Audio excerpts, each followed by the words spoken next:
새로운 성경을 우리가 보고 있습니다. 데살로니가 전후서. 여러분이 영어로는 뭐 1 데살로니칸 2 뭐 이렇게 시작하는데요. 하나, 둘 이렇게 나눠져 있습니다. 편지입니다. 서신이에요. 바울의 편지입니다.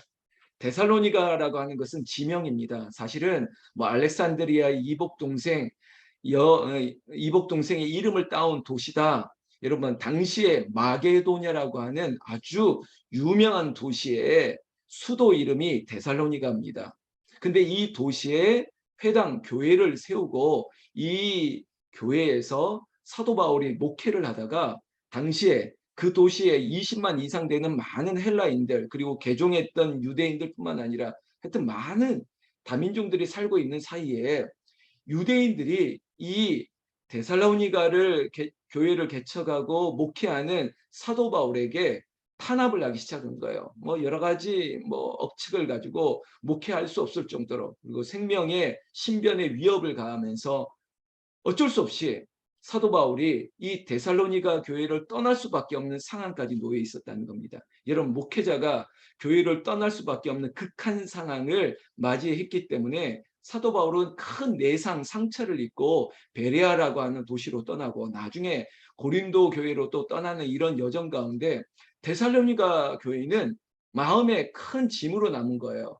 그냥 짐이 아니라 내가 이 교회를 얼마나 어렵게 개척하고 그리고 주의 백성들을, 교인들을 살피는 가운데 복음으로 더 붙들어야 되는 시간을 가지지 못하고 떠날 수밖에 없는 상황을 못내 아시아하고 있습니다.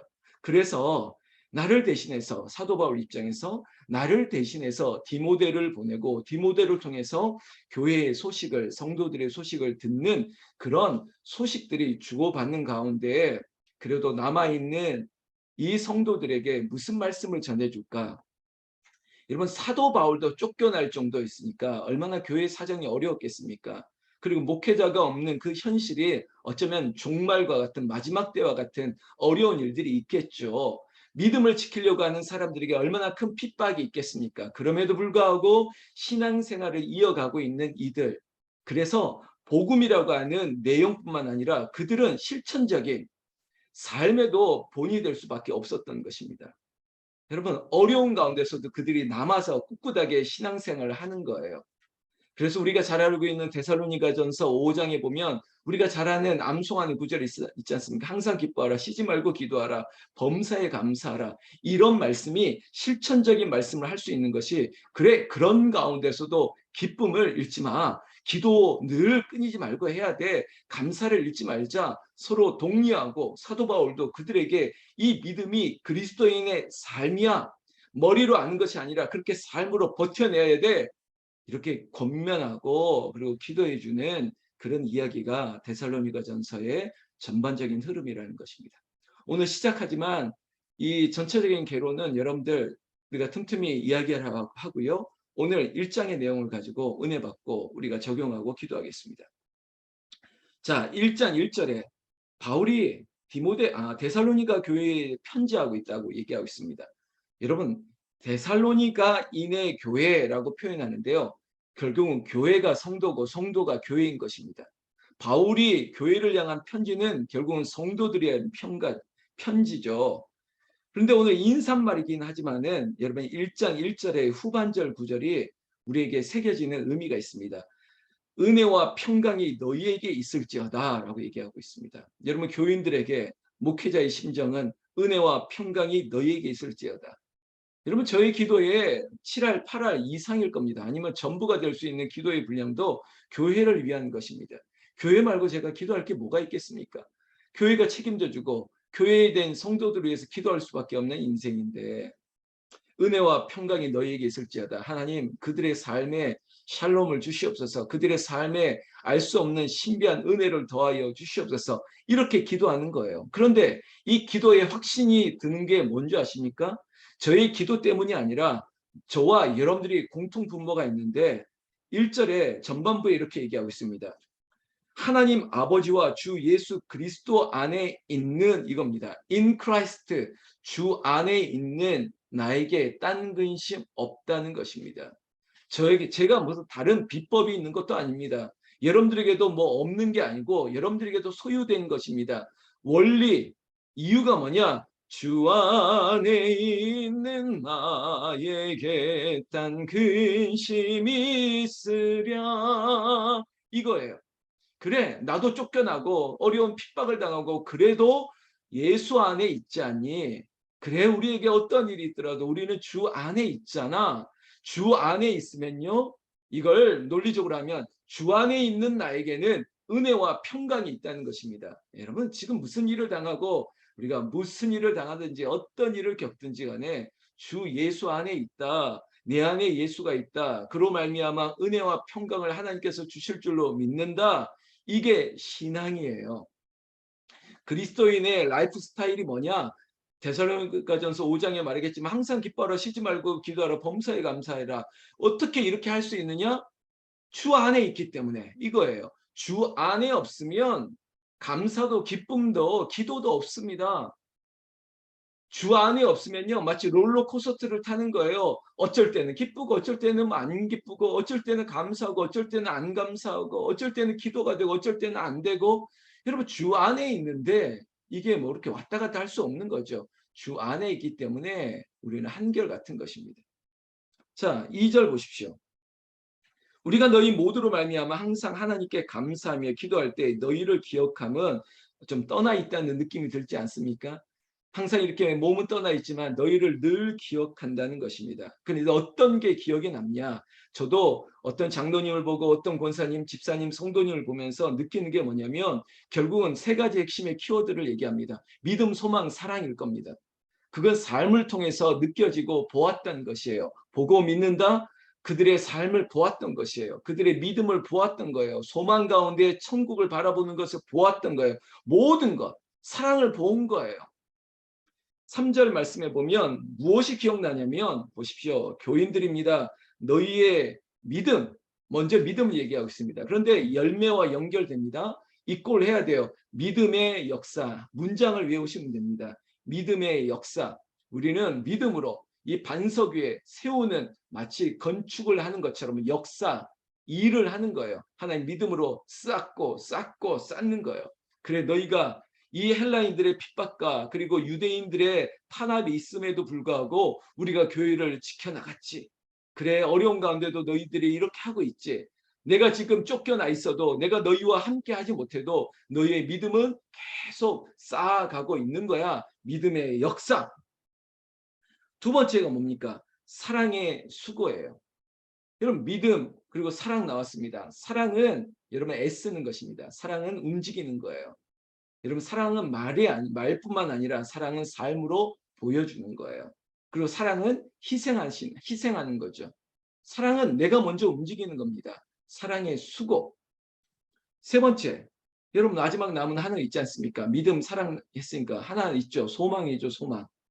믿음의 역사, 사랑의 수고, 그리고 마지막 소망의 인내, 기다리는 거예요. 그때가 이르기 때까지. 여러분, 그때가 주님 오실 때뿐만 아니라 우리의 삶의 하나하나가 해결되는 그때까지 우리는 소망 가운데 오래 참는 거예요. 인내하는 거예요. 마지막 때가 가까울수록 우리에게 어떤 환난과 어려움이 있을수록 우리는 이 소망을 가지고 인내하는 게 필요합니다. 여러분, 인내하지 못하면 마치 이 냄비와 같이 되는 거예요. 확 뜨거웠다가 확 식었다가 뒤집었다가 엎었다가. 여러분, 계속 아까 1절 그랬지 않습니까? 그리스도 예수 안에 있는 너희에게 은혜와 평강이 있으면 여러분 한결같은 거예요. 소망 가운데 인내하는 거예요. 제가 장례를 당한 가정에 이렇게 부고와 함께 꽃을 보낼 때 리본에 뭐 상투적인 문장 쓰지 않습니다. 뭐 삼가 고인의 명복을 빈다고요. 그런 문장은 예수인 믿음 가지고 있는 분들이 할 필요도 없고, 저는 항상 똑같은 문구를 보냅니다. 받아보신 분들도 있지만 부활신앙입니다. 부활신앙, 천국 소망이에요. 부활의 소망을 가지고 천국의 신앙으로 살아가고 천국의 소망을 가지고 부활의 신앙으로 살아가는 거예요. 그렇게 살아왔던 분이 이제 하나님께로 갔다는 거고, 그것을 보는 유족들과 많은 사람들도 이 신앙으로 살 것을 얘기하는 것이죠. 남아있는 게 힘든 겁니다. 사도 바울 입장에서는 몸이 떠난 게 힘든 거예요. 그들과 함께 하지 못하는 게 힘들어요. 남아있는 분들이 더 힘든 걸 아는 거예요. 목회자 없이 교회를 이끌어 가야 되는 저 성도들이 얼마나 힘들까.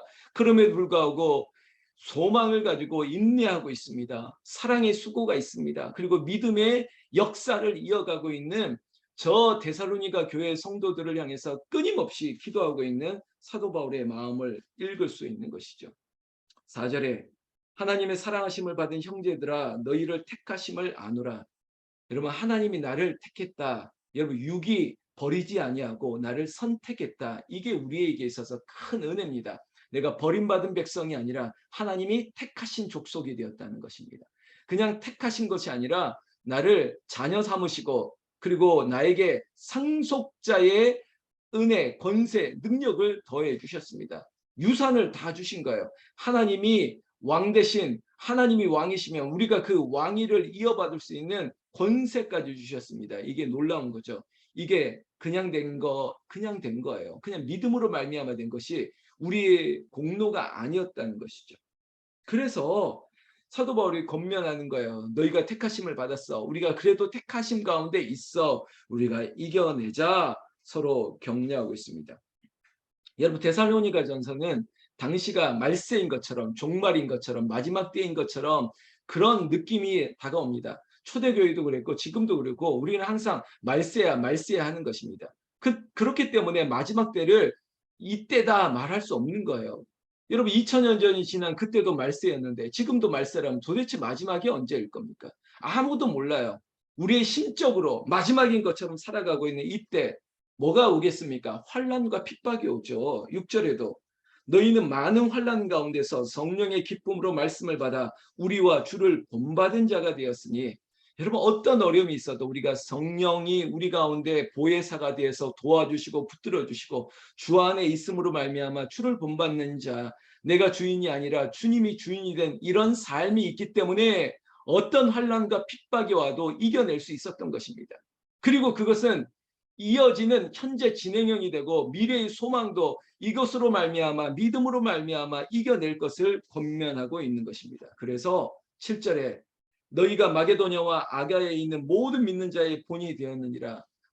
본이 되었다고요. 보여진다는 겁니다. 야, 저런 가운데도 목사가 없어도 저렇게 사는구나. 목사가 없어도 교회가 저 장로님과 권사님들 믿는 사람들이 중심이 돼서 버텨내고 있구나. 이것들이 여러분 마게도냐가 수도였다지 마게도냐의 수도가 데살로니가인데 여러분 지금 지도를 한다면 터키, 그리스 이런 사이에 있는 도시입니다. 여러분 이탈리아 그리고 저쪽 그리스의 어떤 에게 이런 지방에도 이들의 삶이 다 소문이 난 거예요. 입소문이 중요한 거예요. 야, 우리 저 홍은절교회 성도들 보니까 야, 다르다, 다르다.